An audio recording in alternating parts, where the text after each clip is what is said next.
Raging fires are swallowing Spain and France. It was really, really fast and burned everything. There is literally nothing left. In France, it's been described as the worst disaster since World War II.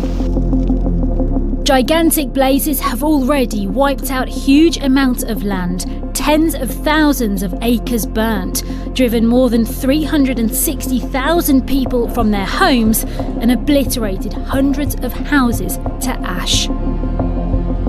And for crews on the ground, it's a race against time before another heatwave threatens an inferno. The fire is big. It's like David against Goliath. This is Europe on fire.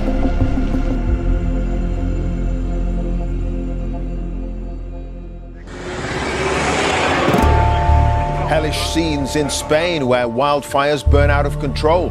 In France, one mega blaze is just 15 miles from the centre of the city of Bordeaux. Weeks of 40-degree temperatures with bone-dry woodland have primed Europe for an explosive fire season, prompting thousands to flee their homes to find safety. We keep thinking about our homes, wondering what we'll find when we return. Will our house even still be there? Maps showing multiple hotspots flaring across Gironde as a crisis beginning to take shape. Already 7,600 acres have been scorched, whole stretches of forest burning in a single sweep. And the fire is growing. Everything's shaking. The Bible said it would. Everything that could be shook would be shook, but we receive a kingdom that cannot be shook. See? Everything's shaking. It's uncertain. The seasons are uncertain. You don't know where to plant your crops. You haven't got some kind of irrigation. The season's so irregular. Frost, rain, anything else can happen right in the summertime. Look, sometime here was having a freeze down in Florida last year and a heat wave in Alaska. Uncertain. Science says the earth is pushed out, I forget how many miles. It's pushed out around the earth, swelling out in the middle. Finland is almost 1/3 or 1/8 bigger than it used to be a few years ago. It's raising up.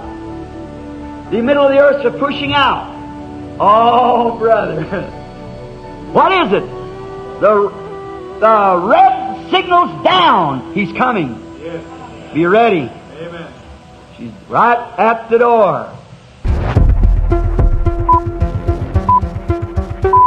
Hundreds of people in southwest France have been evacuated by boat to escape a fast-moving wildfire.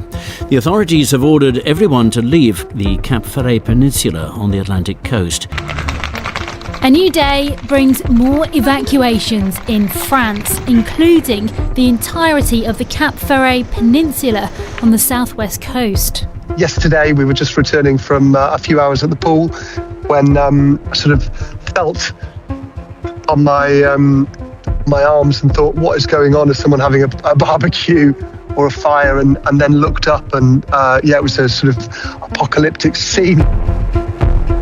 French officials describe it as an XXL blaze, with 40,000 people now evacuated. And while France is battling its wildfires, Spain has declared a national emergency as fires there burn out of control near Madrid. The president of the area calls it the worst fire in the history of the region. By the afternoon, more than 200,000 people across France and Spain have been forced to leave their homes behind. Police Scotland has declared a major incident as emergency crews tackle a wildfire in the Cairngorms National Park. An advisory order to evacuate the village of Nethybridge has now been changed to compulsory. Scottish Fire and Rescue have been fighting the fire for the last 10 days. At the weekend, the UK is now also feeling the heat. In the Cairngorms, it's the same pattern seen across Europe. Tinder dry ground mixed with relentless heat, creating the perfect storm of conditions. The impact is much more contained, but still felt by locals. A lot of us have been really concerned that the fire will reach the forest. We're used to fires, but this one seems particularly raw after last year's mega fire. We're all concerned for our lives, we're concerned for our loved ones, we're concerned for our neighbours. Our neighbours are almost like family because we're such a small community. Back in mainland Europe, the fires are creeping closer to the major cities of Bordeaux and Madrid, with locals and tourists watching smoke gather on the skylines. Yesterday morning, we were down at the beach and you could see the smoke, a huge sort of dark plume of smoke billowing out to sea. A huge black cloud came over. It kind of blackened out the whole sky. I put in earplugs and I went to sleep. And apparently during the night, while I had in my earplugs, they evacuated the city. And when they came to my home, which I'm sure that they did, I didn't hear them. It is scary. And the thing is that the main roads are on fire. So I can't leave the city. All around me are thousands and thousands of acres of pine trees, and they're all on fire. Unprecedented resources are deployed to calm the flames, a sign of just how quickly this crisis is escalating.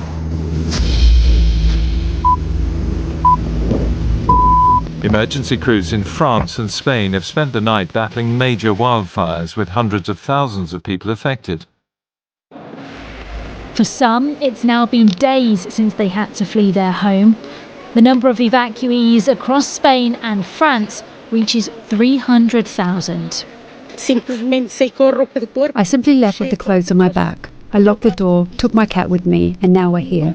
I never imagined I'd go through what I'm going through. It's very scary because we don't know when we'll be able to return home, or even whether we'll be able to return at all, or what condition we'll find it in. A large wildfire is now tearing through Italy's Gargano Peninsula, adding yet another front to Europe's growing crisis. The extreme conditions on the ground are now feeding directly into the weather above.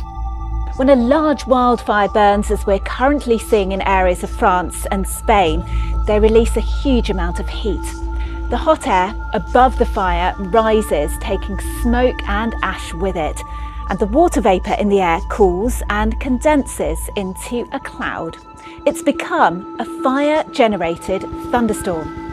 Pyrocumulonimbus clouds can even generate their own weather. If they're powerful enough, they can produce hail, rain, and winds to fan the flames, and even lightning that could spark further fires.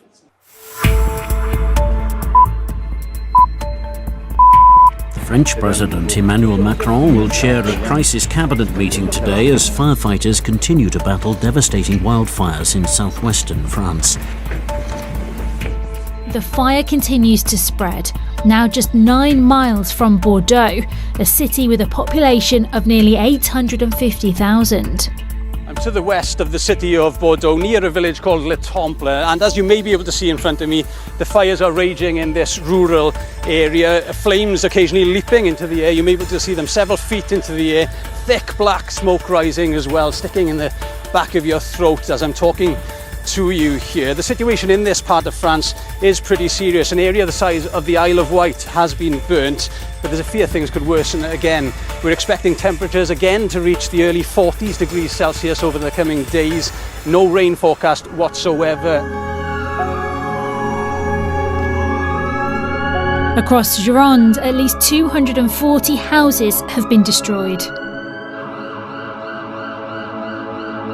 It's the second time actually that we've experienced this, because there were actually fires in 2022 in the same area, which were coming down towards Biscarrosse-Plage.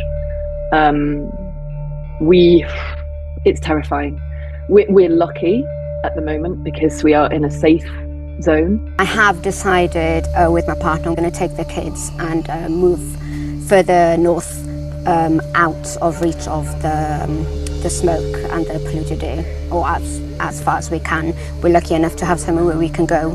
The situation today is the most severe we have ever seen, the most severe since the Second World War.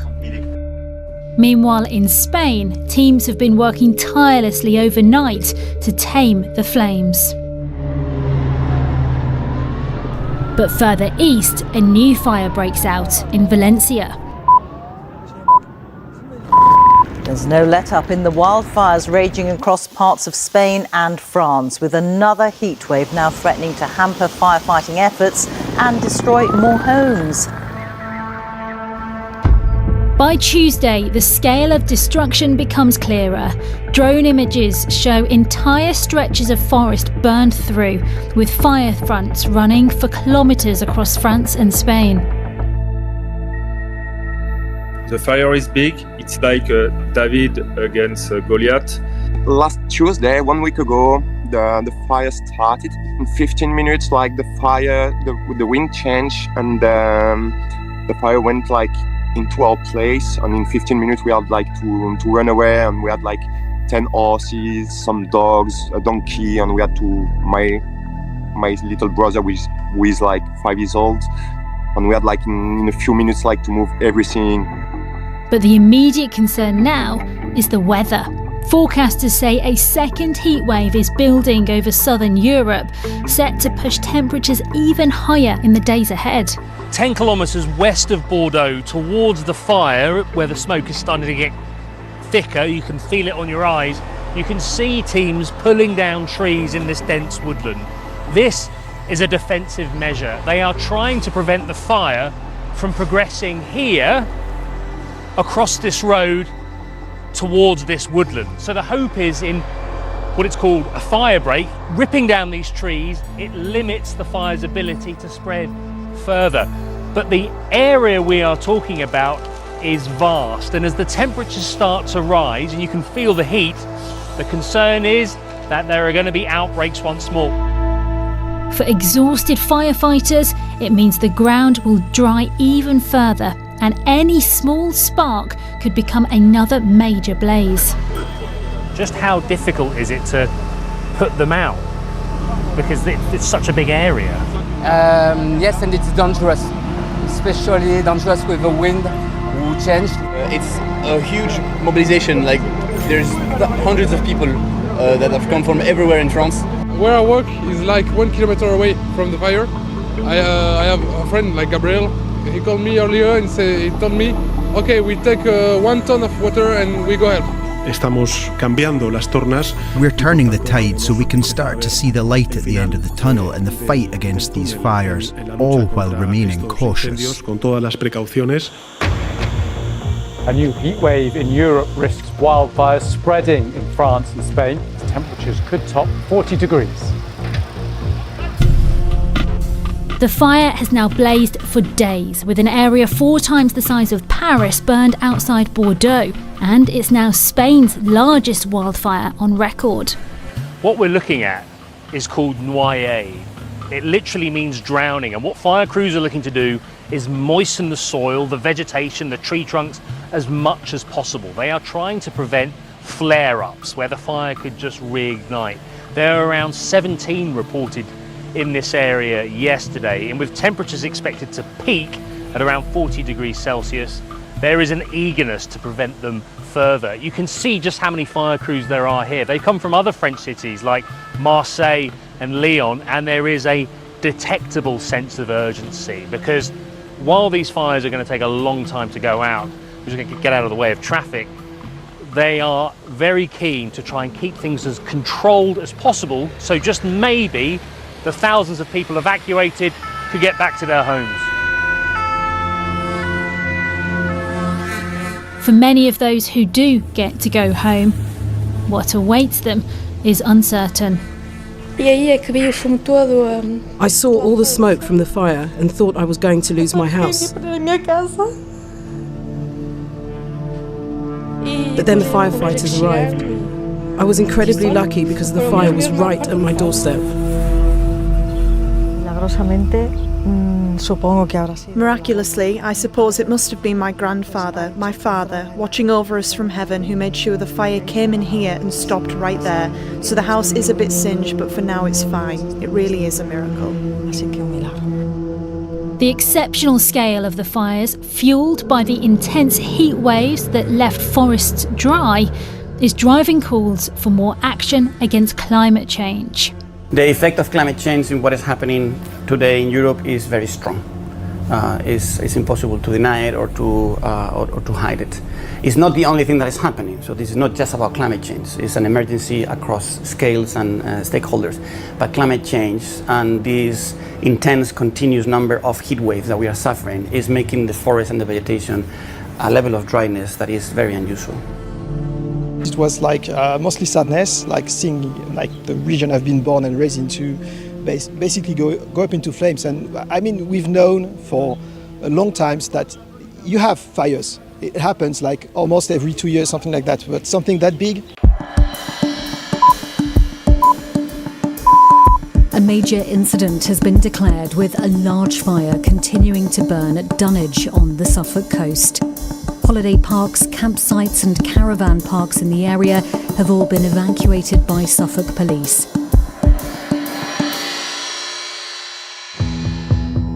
Whilst France and Spain have been wrestling to control these wildfires, another breaks out in the UK, this time in Suffolk. By the end, I mean, when I was running around that last bit, knocking on people's doors, the smoke was so thick I could only see about 5 feet in front of me. I had my torch out, so I was just, by that point I was just telling everyone to just get out, really. At 11:30 there was a bang on the door and we were told to leave, no time to pick up anything, just get out straight away.